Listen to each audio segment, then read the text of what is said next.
vocês? Bom, primeiro boa noite, agradecer a todos, né, a presença e aqui do lado, essas feras aqui, é um prazer imenso. Então, a Medjay, ela surge, eu sou historiador de formação, professor há 20 anos de história, então o Egito sempre esteve presente na minha vida e no meu corpo, né, vamos dizer. E quando surgiu o projeto da Medjay, eu queria fazer uma banda que trouxesse um power metal um pouco mais, vamos dizer assim, mais simples, mais direto, mais palatável, e não um power metal extremamente técnico, apesar de que eu amo e admiro e curto pra caramba, mas não era o que eu queria fazer enquanto banda.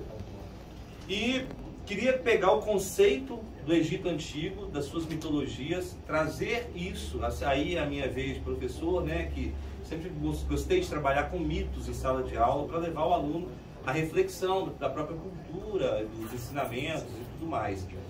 E resolvi então trazer também um pouco da musicalidade árabe, que não se resume ao Egito propriamente dito. Então a gente tem, né, nos nossos shows a percussão árabe, então trabalham os snushes, trabalham todos os instrumentos, né, o oud, o alaúde, como queiram.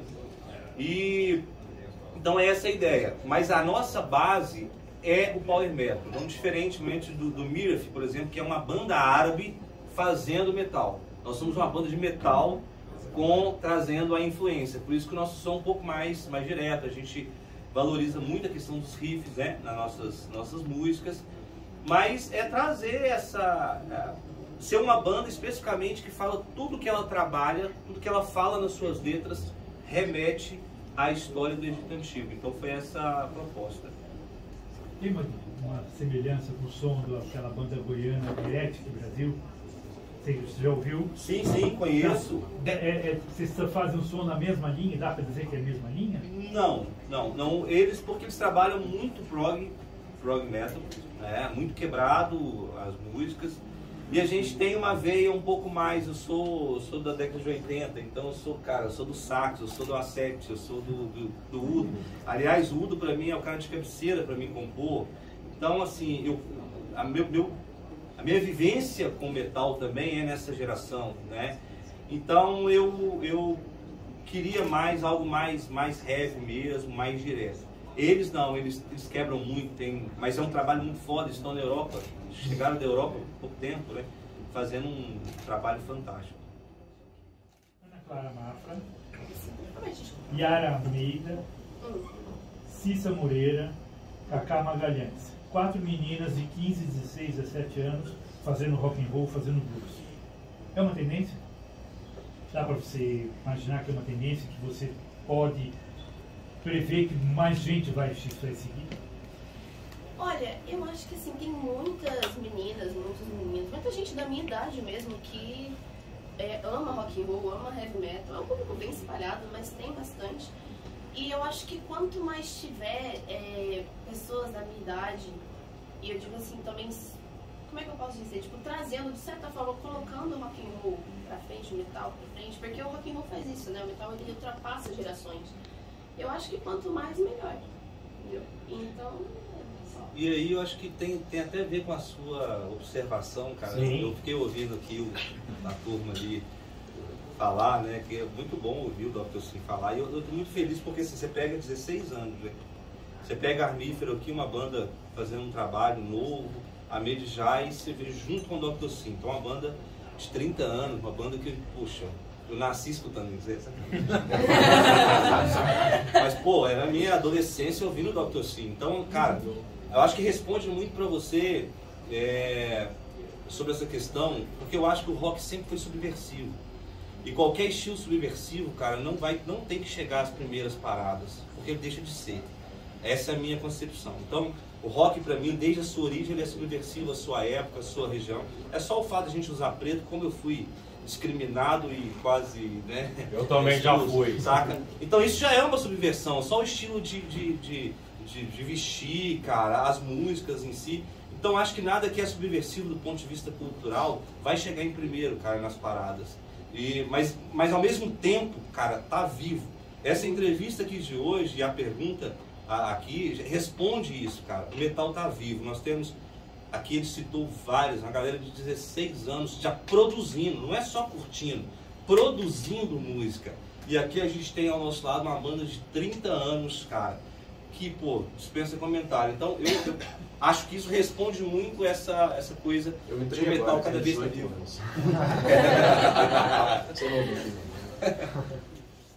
E quando a gente vai lembrar ou falar da banda, já sempre vem em mente esse trabalho que ficou marcado, não só na história do hard rock brasileiro, como também mundial. Você vê esse álbum hoje em dia ao lado dos melhores discos de estreia que várias bandas clássicas já lançaram no mundo do rock e do heavy metal? Pela opinião de todo mundo, se for falar do nosso sentimento, é com certeza o trabalho mais importante da história da nossa vida. Se a gente for falar, porque foi uma época que a gente morava nos Estados Unidos, sabe aquela coisa de conquistar alguma coisa que era um sonho muito grande. Apesar da gente já ter tocado na banda TAF, etc., o sonho que a gente tinha. A gente vendeu tudo e foi pra lá. De arriscar tudo que tinha mesmo na vida para poder buscar um sonho e o sonho se realizar. Um disco daquela grandeza e que sim, revolucionou absolutamente. Se você parar para pensar, quem viveu a época da MTV daquela época, das rádios Kiss 89, daquela época, de 92, 93, é uma coisa que, na opinião de todo mundo, e eu olhando de fora, porque eu sempre gosto de olhar o próprio Dr. Sim como se eu estivesse de fora em muitos momentos, que eu visto essa roupa de, puta, eu amo ouvir Dr. Sim, eu amo como se eu fosse um fã da banda. Então assim, é um disco que mudou o jeito que outras bandas encararam a carreira musical. Porque se você pega hoje opiniões de Aquiles Priester, ou de pessoal que toca Angra, ou seja, todas essas bandas, elas viram uma coisa que não parecia possível para uma banda nacional alcançar naquela época.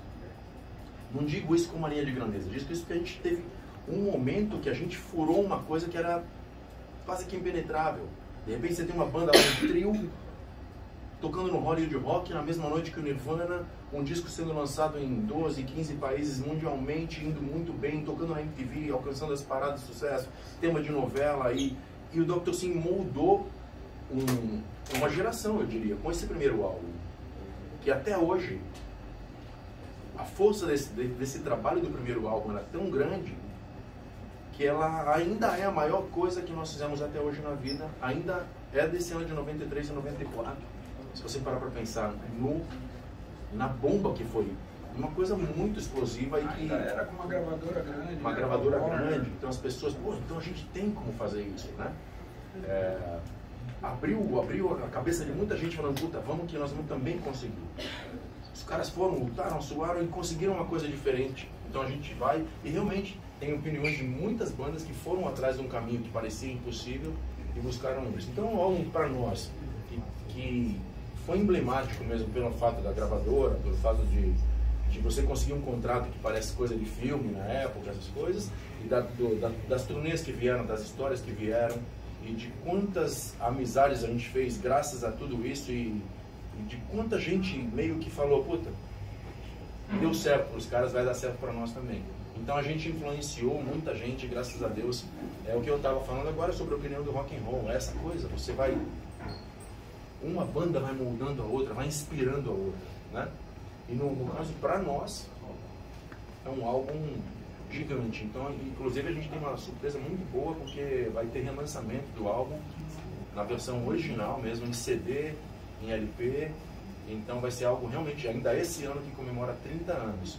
Então isso é muito importante para nós, porque para mim, não sei de vocês, mas para mim é o maior momento da minha carreira, porque aquilo foi muito gigantesco demais, o nosso primeiro álbum. E também vocês trouxeram uma sonoridade que até então estava meio que desaparecida aqui no Brasil na época, né? Porque o hard rock, ali no finalzinho dos anos 80 e começo dos anos 90, ninguém dava muita importância. E vocês trouxeram esse resgate nesse primeiro disco. É isso mesmo. A gente tinha um estilo absolutamente, exatamente o estilo que a gente sonhava em fazer. Toda aquela nossa influência mesmo de Zeppelin, Purple, Van Halen, principalmente Van Halen, Rush, aquela coisa, mas a gente penetrava lugares, a gente abriu Pantera, ao mesmo tempo que a gente tocava turnê com AC/DC, o Ian Gillan, a gente também abriu Pantera, então a gente ia com uma verdade tão grande, o Dr. Sim sempre teve isso, era uma verdade tão grande que o cara podia ser o fã só de extremo, ele ia reconhecer que pelo menos a banda era respeitável, se ele não gostasse do som. Monster of Rock no corpo. E hoje em dia, esses festivais estão pecando um pouco, principalmente com bandas nacionais. Que é sempre Iron Maiden ou Metallica, banda nacional sempre Sepultura, eles não dão mais oportunidades para bandas novas que são grandes, são boas, têm um porte para tocar nesses festivais, mas não tem oportunidade. E você não acha que você acaba atrasando bastante, principalmente o metal nacional? É só se pensar, né, que o Hollywood Rock vocês tocaram, eles ainda não tinham lançado o primeiro disco. Estava gravado, mas ainda não tinha lançado, né? Isso, a gente estava no processo de gravar, né? Ah, é? É uma boa pergunta. Mas é uma ótima pergunta. Qual foi eu fui no festival agora que teve Scorpions, Kiss. Não teve banda nacional ou teve? Não me lembro agora. Não teve. Então, a gente, eu me lembro que uma coisa que comentava muito, talvez a gente tenha sido uma das bandas que mais participou em festivais e também abrindo shows que vinham de fora.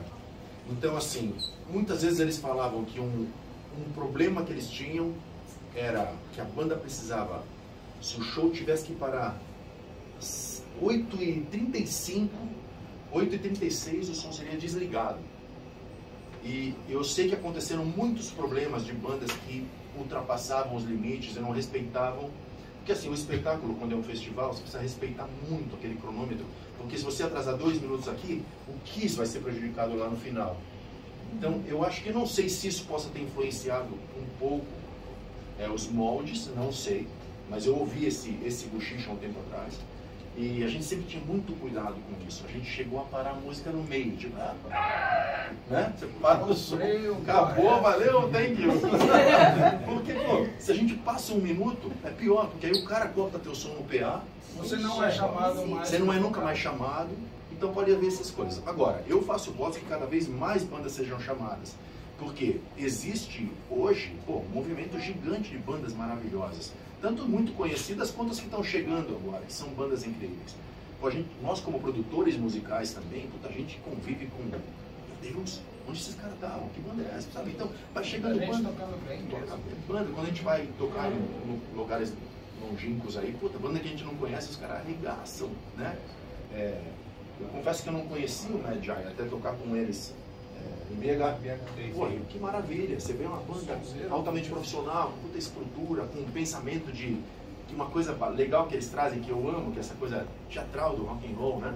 Eu acho que eles se preocupam com isso é uma coisa bem bacana. Então, o que eu posso dizer, eu não sei exatamente o que acontece, tá fora do nosso controle, né? Tá lá com os grandes empresários lá do final da pirâmide, mas o que eu posso rezar para que cada vez mais tenha, porque a gente viveu muito isso e para nós era muito importante. Cada vez que a gente tocava no M2000, Monsters of Rock, Skull Rock, seja o que fosse, Live Louder, era mais público que a gente ganhava. Eles confiavam muito na gente. Eu lembro que uma vez tinha um show do Bon Jovi aqui no... não sei, AMB.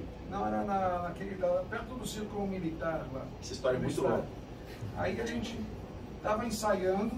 E a gente estava lançando o Brutal, que era um disco mais pesado da banda. Que eu não lembro o nome agora, não vou lembrar. Não, era Planta e Raiz ou Nat Roots, Nat Roots. Não era isso não, era Rosa alguma coisa. Era uma banda do Sul. Que eles, no último minuto, falaram que não iam tocar. Aí olha isso, o show, meio-dia ligam para nós, né, Priacho ou o Felipe Rodrigues, o que vocês estão fazendo hoje, né? Sei lá, jogando botão. Faltavam, acho que 3 ou 4 horas pro show. Sim. Aí foi muito louco, que até o meu road estava na plateia do Bon Jovi. Imagina o cara, ele olha, começa a ver uma bateria parecida com a minha. Aí ele vê, um amplo igual do André. Nós pegamos o carro. Aí levanta a bandeira e fala, fui despedido e não sei, né? Mas teve essa história. Então assim, a gente, em 2 horas, a gente correu para a Aldeia da Serra, lembra até hoje? Estávamos na aldeia, pegamos um trânsito na Castelo que não andava. Aí busca coisa aqui, busca ali, aí Edu, o que você tá fazendo? Puta, vamos abrir um Bon Jovi hoje. Como assim? E foi um show para 50 mil pessoas. E deu tudo certo. Então, assim, era uma banda que a gente conquistou a confiança, justamente por a gente sempre esperar o nosso momento, não ultrapassar. Todo mundo tem sua grandeza, ninguém é melhor que ninguém. Mas, poxa, de repente você está abrindo uma banda que tem 40 anos de história, sabe? E que cada minuto conta. Se você atrasar 5 minutos do teu show, é 5 minutos dos caras que quebra. Então imagina que eles teriam que cortar uma música no final.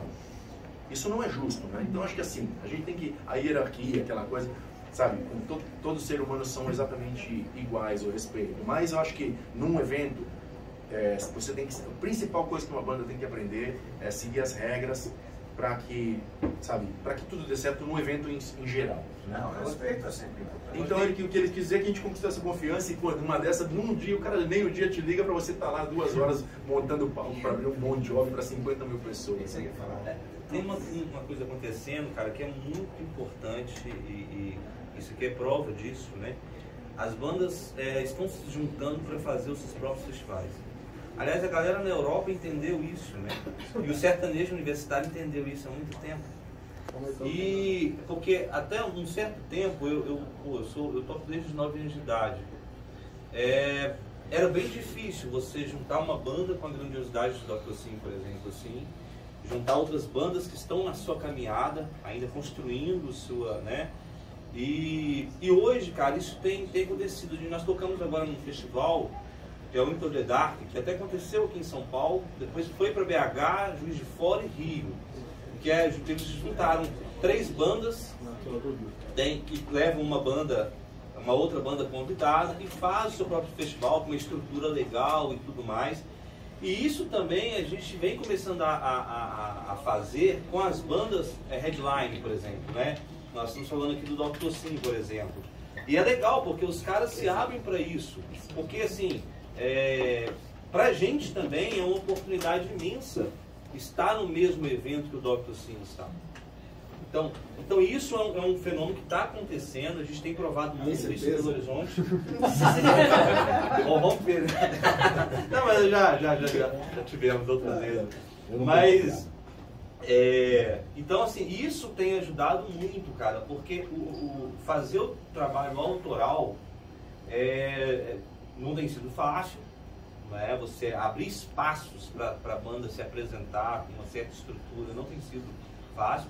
Mas eu acho que pra mim, esse é o caminho, sabe? É as bandas se juntarem para fazer o festival. Cara, porque não adianta, a gente olha, né? Tem muita gente que fica chorando, por que eu não sou convidado para o festival? Por que eu não sou convidado? Cara, velho, não dá. Se eu for sentar e chorar e lamentar, ei, bem-vinda! Tudo bom? Boa noite. Chegou a nossa... Bem, querido.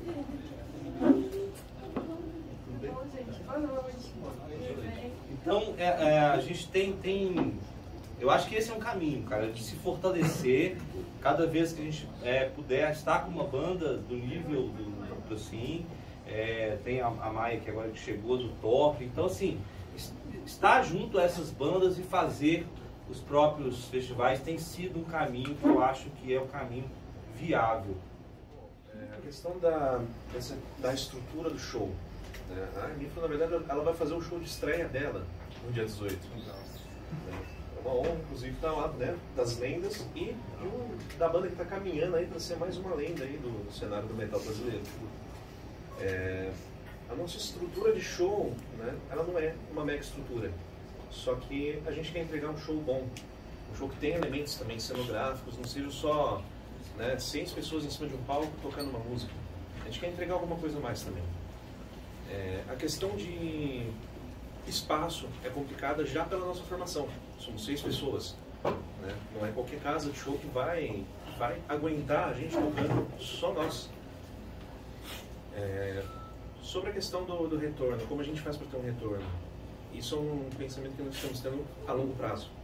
Né? A gente sabe que foi um investimento para conseguir fazer esse show do dia 18, né? Em questão de merchandising que a gente preparou, estrutura de palco, né? Questão de equipe que nós vamos levar. Então, assim, não é um show que para nós vai ser rentável agora. Só que a gente está plantando aqui os nossos frutos para mais para frente a gente colher. Então, é um pensamento a longo prazo. Acho que isso casa, né, com a pergunta que o outro colega fez, cara. É claro que é uma questão de mentalidade mesmo que a gente vem trabalhando assim no público brasileiro. É que tudo tem um custo, né, velho? Então você tem uma estrutura. Quem vai no show da Fabric dia 18 vai ver uma estrutura legal, uma casa legal. Estive lá hoje, né, vendo tudo. Vai ter um som legal, um painel de LED para trazer uma qualidade visual para as 3 bandas e para os participantes convidados. Então, assim, não é uma estrutura barata, né? Mas a gente também precisa, eu entendo que é uma questão pedagógica também, sabe, no público. O público precisa ser ensinado também. Eu sou de uma geração, cara, que eu ia para um show, comprava camisa, ficava sem dinheiro, voltava a pé, eu dormia na rodoviária. Porque, cara, eu achava que ao comprar a camisa daquela banda, eu estava investindo na cultura e tal. Então, assim, a gente precisa trabalhar. Não é o cara está muito acostumado, paga 10 conto, entra e vê 5 bandas lá a noite toda e tal. E às vezes vai para um show autoral e fala, pô, mas R$40 o show tá caro, velho, mas R$40 eu faço o quê com R$40? Só de Uber hoje eu gastei 60 São Paulo. Cara, então assim, e aí, cara, vai ter uma estrutura massa, vai ter uma estrutura massa pro Dr. Sim fazer, puta show que eles sabem fazer, vai ter uma estrutura massa pra realizar. Mais um detalhe, estadia, alimentação e transporte. Justamente. Então tem um custo todo gerando nisso que precisa ser, né, aí vamos dissolvido. Então, não fica barato. Cara, eu tenho produzido muitos shows em Belo Horizonte e a gente está repensando muito essa questão de como que a gente vai lidar com o cachê das bandas, sabe? Por conta justamente da estrutura do custo. Quer ver? Uma banda quando vira para mim lá na BH Hells, fala assim, cara, são 6 mais a equipe, 15 passagem aérea. E de volta. Eu tô com uma banda, cara, que a passagem aérea vem 2 de São Luís do Maranhão. Vocês já imaginaram? 4 mil, cara. Então, assim, é um equilíbrio que a gente vai tentando, né? Essa proposta aqui do show dia 18, cara, é trazer esse espetáculo. É uma banda que tá... Eu fiz questão também de trazer uma banda que está começando o seu trabalho, poder se apresentar numa estrutura massa, numa estrutura legal, que todo mundo vai poder ouvir o som e não vai julgar os caras porque o som tá ruim. Porque quantos, né, de nós já fomos julgados, o som dessa banda é muito ruim, não é, o som tava ruim. Não dá pra fazer nada, cara. Sempre tem uma plateia que tá tipo assim, olhando pra cima, falando, só ver se ele vai errar. Eu não quero interromper, mas acho que uma coisa que falta, uma coisa que é muito louco, acho que eu sou nova ainda, né? Tenho muito pela frente ainda, mas o que eu vejo é que, como um dos jornalistas tinha comentado, quando é uma banda lá de fora, tipo, por exemplo, um Kiss, um Black Sabbath, que vem com um show de R$1.000, R$2.000, ele entende tudo isso. Mas quando é uma banda nacional com uma estrutura incrível, como a Medjay, como o Dr. Sim, aí começa a vir 1 bilhão de problemas. Eu acho que por isso que também no meu trabalho, quando eu conheci a Medjay, eu quis ver tudo. Eu comecei a gravar, eu vi a música, tipo... Cara, eu acho que as bandas nacionais, tanto de metal quanto de rock, não devem nada pra gente. Eu amo Black Sabbath, eu amo... deixa eu ver... Metallica, mas eu não deixo de... Eu não consigo colocar essas bandas acima, por exemplo, de um Dr. Sim ou de uma Medjay. Eu acho que são sons diferentes. Cara, tem uma coisa... realmente tem que mudar essa mentalidade, mas eu acho que ele tá até melhorando. Até mesmo que o Dr. Sim, você, a Medjay, fazendo, a Inferno está fazendo esse show juntos, né? Isso é muito importante para a cena. E quanto mais a gente fazer isso, melhor vai ser. Mais ainda o rock o metal vai ultrapassar gerações. Porque apesar de ser um público muito específico, quanto mais a gente abrir essas portas, assim, receber, né, conhecer, mais a gente vai longe. Muita gente fala, o rock tá morto, o metal tá morto, cruza os braços quando, por exemplo, a Inferno ou tipo, a Medjay aparece, porque eu não conheço, porque é nacional, entendeu? Então, pelo menos é o meu modo de pensar. Só queria acrescentar. A Mai, a experiência dela, quer falar. Pelo amor de Deus, a Mai essa menina maravilhosa. Então, é muito louco isso, né? É muito louco, sabe? A gente tá precisando valorizar cada vez mais. Eu acho que isso que a gente tem aqui, entendeu? Mas é isso. Então, a gente vai tocar Barbie, viu? Ah, não, é outro projeto. A versão com gutural, assim. Mas eu acho que não teria nenhum problema. A gente gosta de fazer diversos tipos de versões diferentes de música. Então, no Torture você pode não esperar uma versão da Barbie, mas você pode esperar coisas diferentes vindo por aí, né? Vai ser legal o Castor balançar a cabeça, o Barbie Girl. Vai ficar muito legal, né? A Paula é uma guitarrista muito talentosa. Muito ela legal, tem, né? ao contrário de outras versões de músicas que a gente tinha visto antes, que a pessoa apenas toca a música na guitarra, né? E não cria um arranjo musical. A gente criou todo um arranjo musical novo. Então, existe a temática da Barbie, mas você está ouvindo um arranjo de death metal com orquestração, com vocais limpos, com gutural. Então vai muito além de só cantar Barbie Girl.